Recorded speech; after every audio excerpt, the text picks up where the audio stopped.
नमस्कार दोस्तों, जय श्री राम। आज मैं आपको बता रहा हूं दोस्तों कि किस प्रकार से मिथुन राशि के जो जातक हैं उनके जीवन में, जबकि 4 नवंबर के बाद शनिदेव क्या हो रहे हैं, पुनः अपनी ही राशि यानी कुंभ राशि में क्या हो रहे हैं दोस्तों, मार्गी हो रहे हैं। तो इनके जीवन में शनिदेव के मार्गी होने से क्या प्रभाव पड़ने वाला है दोस्तों। अभी तक जब 4 नवंबर से पहले शनिदेव क्या थे, अपनी बकरी अवस्था में थे। बकरी अवस्था का ये तात्पर्य होता है दोस्तों कि कोई भी ग्रह जब बकरी अवस्था में होता है तो उसका जो फल है वह क्या हो जाता है, फल उसका एकदम धीरे हो जाता है, धीमी गति से उसका फल प्राप्त होता है।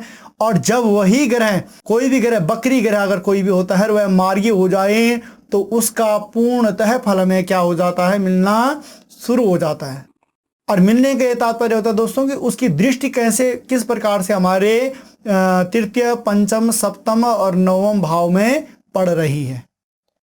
तो दोस्तों आज का जो हमारा विषय है वह क्या है, मिथुन राशि के जो जातक हैं उनके लिए यह समय कैसे रहने वाला है। तो मिथुन राशि के हिसाब से अगर हम देखें तो शनिदेव आपके कहाँ बैठे हुए हैं, आपके नवम भाव में बैठे हुए हैं, यानी कि आपके भाग्य स्थान में बैठे हुए हैं दोस्तों। यह धर्म का है, तीर्थ का है, शिक्षा, गुरु, आचार्य का यह भाव है। और दोस्तों अगर इस भाव में हमारे शनिदेव बैठे हुए हों तो ये समझ लीजिए कि इन चीज़ों में क्या होने वाली है, बढ़ोतरी होने वाली है, यानी कि आपके भाग्य में आपका बढ़ोतरी होने वाली है। उसके बाद दोस्तों आपके धर्म, तीर्थ इत्यादि क्षेत्र में क्या होने वाली है, बढ़ोतरी होने वाली है। और उसके बाद दोस्तों शिक्षा इत्यादि में भी आपकी क्या होने वाली है, बढ़ोतरी होने वाली है। क्योंकि दोस्तों नवम भाव और एकादश भाव और द्वितीय भाव, यह 3 भाव ऐसे हैं कि जहां पर कोई भी ग्रह पड़ता है दोस्तों वह अच्छा फल ही प्रदान करता है। और जब आपकी राशि के अनुसार आपके शनिदेव कहाँ आपके भाग्य स्थान में बैठे हुए हों तो वह 101% ऐसा फल आपको प्राप्त करेंगे ही करेंगे। उसके बाद दोस्तों पुनः प्रथम, द्वितीय और तृतीय दृष्टि शनिदेव की कहाँ पड़ रही है, आपके आय भाव में, आपके इनकम के भाव में, आपके उपलब्धियों के भाव में पड़ रही है दोस्तों। यह ज्येष्ठ भ्राता से संबंधित भी है, मनोकामनाओं से संबंधित भी है। तो ये समझ लीजिए कि जब आपका भाग्य अच्छा रहेगा तो इन चीजों में 101% आपकी वृद्धि होने वाली है। यानी कि आपके भाग्य में भी, आपके लाभ स्थान में, आपके आय स्थान में, आपके मनोकामनाओं में क्या है, वृद्धि होने वाली है दोस्तों। जब हमारा भाग्य अच्छा होता है तो ये चीजें भी अपने आप ही अच्छी होती हैं। यहाँ पे शनिदेव की तृतीय दृष्टि भी है। तो आप ये समझ लीजिए कि आपके लिए आय के हिसाब से ले लो या आपको लाभ उपलब्धियों के हिसाब से ले लीजिए या आपकी मनोकामनाओं के दृष्टिकोण से देख लीजिए दोस्तों, तो यह समय आपके लिए 101% अच्छा रहने वाला है। उसके बाद दोस्तों पुनः चतुर्थ, पंचम दृष्टि शनिदेव की आपके तनु भाव में पड़ रही है।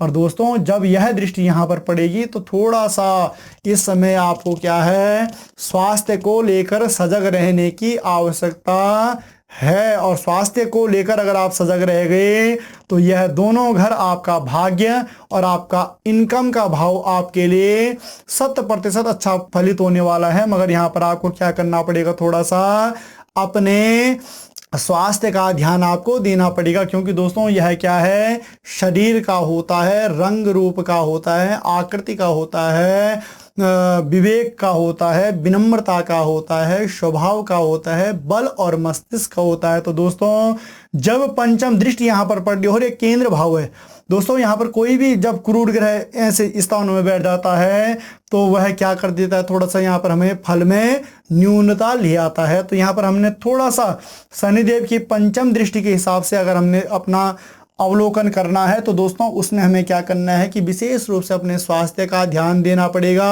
और अगर हम इसमें ध्यान दे देते हैं दोस्तों तो समझ लीजिए कि आपके लिए आपका भाग्य और आपकी इनकम दोनों 101% फलित होने वाले। कई बार दोस्तों कि जब हमारा स्वास्थ्य ही ठीक नहीं रहेगा तो फिर भाग्य और आय तो छोड़ दीजिए आप, पहला स्थान किसको दिया गया है, तनु भाव को पहला स्थान इसीलिए है कि तनु, शरीर सबसे पहले, शरीर है तो फिर सब कुछ है।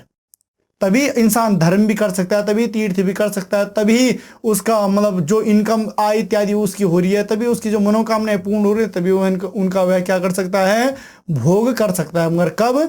जब उसे शारीरिक सुख प्राप्त हो रहा हो।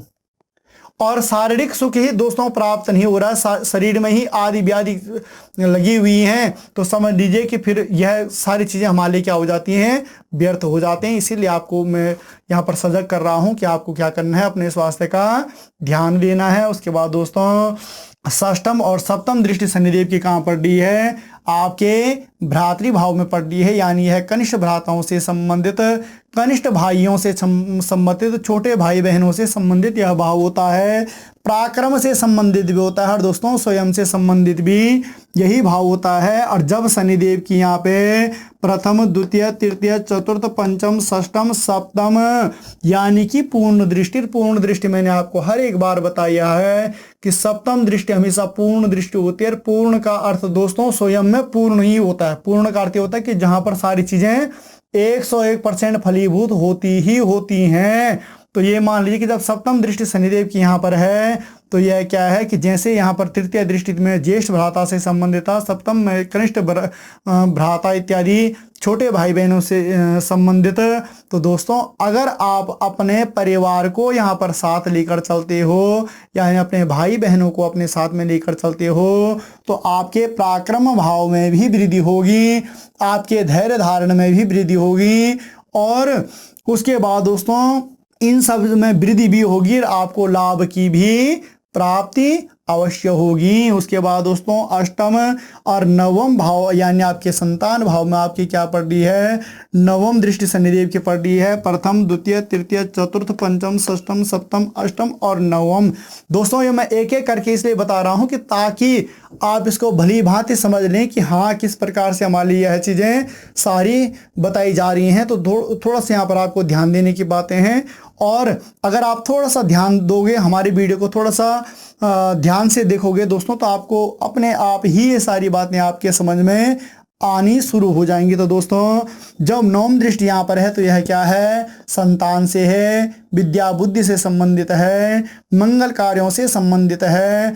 और उसके बाद दोस्तों क्या है, हृदय के मतलब जो हमारा हृदय है इसके निचले भाग में जितने भी रोग बीमारी इत्यादि होते हैं यह भी इसी भाव से संबंधित है। तो शनिदेव की जब यहाँ पर नवम दृष्टि पड़ रही है दोस्तों, तो इस समय क्या है, और नंबर दूसरा ये भी देख लिया हम कि ये क्या है, 7 अंक लिखा हुआ है, 7 यानी यह शुक्र का अंक है। और शुक्र के अंक का दोस्तों ये तात्पर्य है कि शनि शुक्र दोनों क्या हैं, मित्र ग्रह हैं, और शुक्र हमेशा ग्रस्त जीवन का सुख हमेशा ही क्या करता है, सुख प्रदान करता है। तो जब नवम दृष्टि शनिदेव की यहाँ पर पड़ रही हो तो संतान, बुद्धि, विद्या से संबंधित या मंगल कार्यों से संबंधित आपके जीवन में मंगल होने वाला है। यानी कि ओवरऑल अगर हम मिथुन राशि के जातकों के लिए देखें दोस्तों, तो अगर आप यहाँ पर अपना पारिवारिक सामंजस्य अच्छा बिठा के रखते हो